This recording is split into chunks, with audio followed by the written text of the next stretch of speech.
Hola everybody, Hero back at it again with another video. Today I've got a question for you, and it may seem a little odd, but stick with me. What is the definition of the word homo? Consider words like homo sapiens or homogenized milk. It means same. Now what about the word phone? What does that mean or relate to? Typically we think of a cellular device, but what does it really mean? Some might say communication or connection. When you hear phone, what other words does it sound like? Phonetics, or more precisely, phonetic. That's the word. Phone actually relates to phonetic. So homophone would be a word that sounds the same, but are different. Examples of homophones include there, and there, red and red, blue and blue, morning and morning. Let's stop there and focus on morning and morning. One refers to the start of the day when you wake up after the night ends, right? And the other is about grief, sorrow, crying. So what's the difference between the two? The letter U. That's the distinction. Now let's look at Psalms 30 and 5. For his anger endureth but a moment. In his favor is life weeping, may endure for a night, but joy cometh in the morning. Whose anger are we talking about here? That's right, God's. Sometimes God may be upset with us for a moment, but his anger doesn't last. I know I mess up plenty, but if I didn't have my lawyer, Jesus, I'd be in trouble. For those of you who don't know, Jesus is your lawyer, your doctor, your parent, your friend. He is everything you need and more. I can almost sometimes see that conversation between God and Jesus. Jesus tells God, "Come on, Dad, you know what you were doing when you made him." And God retorts with, "Yeah, but he knows better. I wrote my love letter to him. I gave him specific instructions." Now, for those of you who don't know, the specific instructions and the love letter is the Bible. Jesus responds with, "Yeah, but you know, you're that guy with the grace, right? And the mercy. You're always talking about how much you love him. Now you have to show it. You just can't take him off the earth because he's an idiot. You have to be that good parent." That's the conversation that I see them having in my head. And I know Jesus is tired of advocating for me because I'm always doing something wrong. So you may ask, what is favor? Could favor be likeness? Could favor be separating? Could favor be preference? Could that be favor? If I'm with a bunch of kids, right? It may not be fair, but I'm going to favor my children. And that doesn't mean I'm going to mistreat any of the other kids, but I'm going to have favor for my children, right?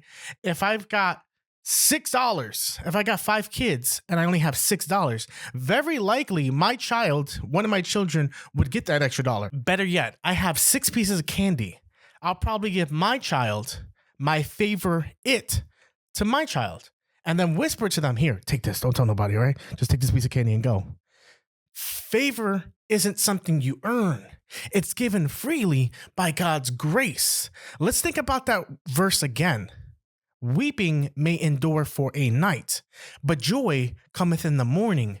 Weeping may endure for a night. Weeping is crying, sadness, sorrow for a night, but joy cometh in the morning. When we read that, we read MORN. We read joy cometh in the AM. Joy cometh at the end of a situation. Joy cometh when there's a change, right? That's what we think when we read that. But what happens if we change it just for our purposes?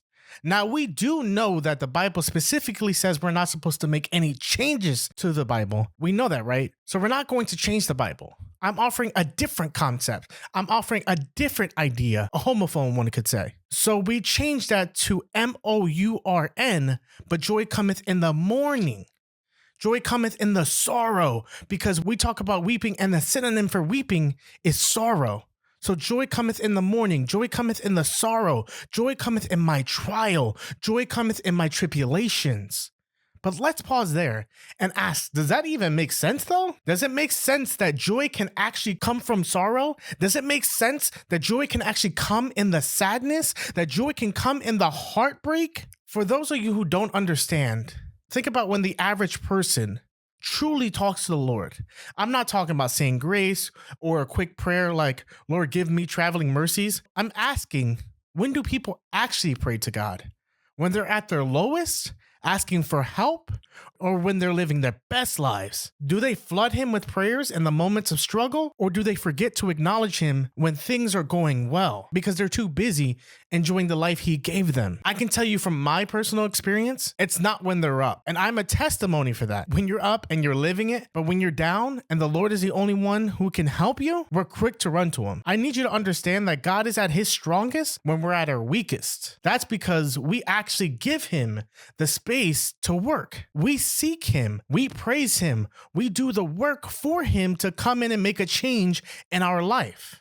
All right, I'm off my soapbox now. Now look at James 1:12. Blessed is the man that endureth temptation, for when he is tried, he shall receive the crown of life, which the Lord hath promised them that love him. Let's break this down. Blessed is the man that endureth, also known as someone who goes through, that has gone through, right? Endureth, past tense, not enduring, present. For when he is tried, he shall receive the crown of life. There is a reward at the end. There is a benefit for going through. You go through this situation and there's something for you at the end. You go to school, you act like you got some sense, and you graduate. You go to work, you do what you're supposed to do, and you're supposed to get a paycheck. You go home. You treat your mate like God treats us, with tender love and mercy. You get hugs and kisses and maybe a dinner and a nice foot rub afterwards. As you go through, you find out this is just kind of a life thing. Normally, as you persevere, there is something at the end of the perseverance.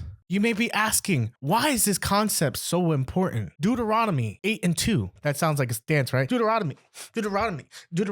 Anyways, Deuteronomy 8:2 tells us, and thou shalt remember all the way which the Lord thy God lead thee these 40 years in the wilderness, to humble thee and to prove thee, to know what is in thine heart, whether thou wouldest keep his commandments or no. We already know the Bible's written to us personally, and it's an outline, it's a map. We know these people were walking around basically in a circle for 40 years. God freed them from Pharaoh, split the sea, and all of those amazing things. And if you want to read about it, just head to Exodus. The problem was they were hard-headed. They didn't listen. As a repercussion for their actions, God had them walking around for 40 years. Can you imagine trying to get to the mall, but you're walking around the Target parking lot and you're just walking and you don't even know where you are? You don't even know you're in the Target parking lot. You don't even know that the mall is across the street. Since they're hard-headed and created all these false idols, complained, etc., a whole generation had to die just for a few to get to the promised land, or the mall in this scenario. Some of them endured it, and because some of them endured it, they ended up in the promised land. James chapter 5 verse 11 says, behold, we count them happy which endure. Ye have heard of the patience of Job, and have seen the end of the Lord, that the Lord is very pitiful and of tender mercy. The first part says what? Behold, we count them happy which endure. That's a crazy concept for the world. You should be happy when you go through? What? That doesn't make sense. It doesn't say endureth. It doesn't say enduring, but we count them happy which endure. You may be saying, why are we counting them happy? We saw what the Lord did for Job. As I'm going through, because remember, again, that this book is for us, right? The Bible tells us that God is the same God. He doesn't change yesterday, today, and forevermore. What he did for this person, he'll do it for me. In this case, Job. It might be in a different way, but he will do it. That's who he is. We know that Job went through losing everything from his cattle, his kids, going through terrible pain with the boils, etc. And then at the end, he was blessed. I don't know what the number is. 100 times. He had a gazillion times more than what he lost. The point is, in comparison from what he lost to what he gained, the difference was night and day. Isaiah 44:3 says, for I will pour water upon him that is thirsty, and floods upon the dry ground. I will pour my spirit upon thy seed, and my blessing upon thine offspring. I want to ask the question, is being thirsty a good thing? Some might immediately think of it in the world sense and being thirsty for someone. In the world sense, it means overly eager, desperate for a person. I say we should always be thirsty for the Lord, okay? What about the dry ground, though, and the pouring of the floods on it? Why would the Lord have to pour floods on dry ground? The answer? To nourish it. It's a situation where the ground needs something, right? I'm thirsty, and we are mostly made of water. We can go longer without food than we can without water, right? And that's kind of why fasting has the effect that it has, because the flesh needs water, and as we're mostly made of water. So being thirsty in the dry lands, who's providing for the thirst in the dry lands? That's right.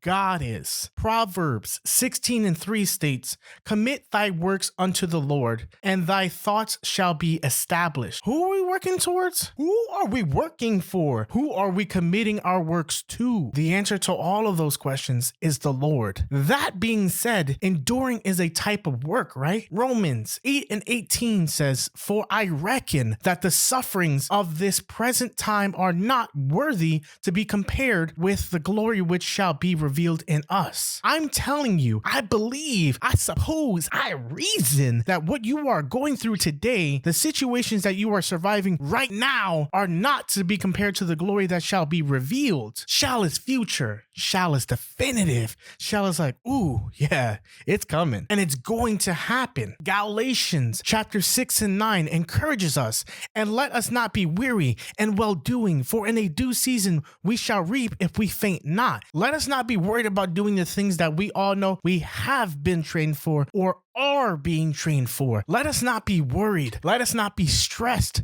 about doing the right thing. For when the time comes, we're going to get some good stuff if we go through it, if we endureth. James chapter 1 verses 3-4 says, "Knowing this, that the trying of your faith worketh patience, but let patience have her perfect work, and that ye may be perfect and entire, wanting nothing." These last couple of scriptures are telling us as we go through, there's something at the end. As we follow the yellow brick road, we'll get to the whiz. While we're mourning, we already know what's going to happen at the end, right? We might not know the specifics, but we've read several scriptures that tell us what's happening at the end, knowing we can be joyful. We don't have to walk around with the ashes on our head, sorrowful, doom and gloom, because we already know that the victory is ours, because he did it for 4,500,600,000,000 people before us. We've seen a reward in the past. David messed up. He lost his kid. He did what he had to do. He went through and then was put back on the throne. Everything kept going the way it was supposed to go. Now, I want to ask, how many of you like suspense movies or scary movies? Now, how many of you ever watch movies that we read the book for? If you said no, that you haven't read a book to a movie, I ask, have you ever watched The Passion of the Christ or Noah? If you said yes, then you've read these stories in the Bible and you've watched a movie for the book. We still watch the movie even though we know what the outcome is. Passion of the Christ, we knew Jesus was going to get crucified, we knew he was going to be slain, and we knew people were going to mistreat him. We knew all of this, but we still watched the movie. We still watched it and we're still waiting for something to happen, even though we knew what was going to happen, right? For people like Friday the 13th and other movies like that, you know what's going to happen. You may not know the specifics, but you know what's going to happen. We know all these things, and yet we still watch the movies, and we watch it with some anticipation, some enjoyment. We know somebody's passing away, and we're there with them. Now, when we know when somebody's passing away and we're there with them, there's some sadness. There's some sorrow because we know they're passing. We see them withering. We see maybe their bodies are deteriorating or their minds are deteriorating, but there is a hope. We know what's going to happen to them in the end because we know how they live their lives. Though there is sadness, there is a light at the end of the tunnel. Even if the light is this person is not suffering anymore. As we go through this, it's affecting our attitude. It's affecting our personality. It's affecting our thoughts. It's affecting our feelings because we already know the outcome. Even in this life that we live, there is mourning, there is sorrow, there is sadness. But for those with faith, you already know the outcome. For everybody who believes they're going to heaven, if I do XYZ along with grace and along with mercy, I will be in heaven. So you got to go through, and you have to go through with a certain kind of attitude. Mourning doesn't just have to be AM. It can be life. It can be situations. It can be people's loved ones. ones, jobs. These things can also be mourning. And it is our benefit to go through these things with a certain attitude, not an attitude of sorrowness, not an attitude of angst or animosity or tightness or upsetness or uncomfortability. Those are not attitudes that we're going through these issues with. We're going through these issues with joy because we know that with faith the size of a mustard seed, it'll allow us to experience these things in a completely different way than the world expects us to. That, my brothers and sisters, is the power of God's grace. Amen.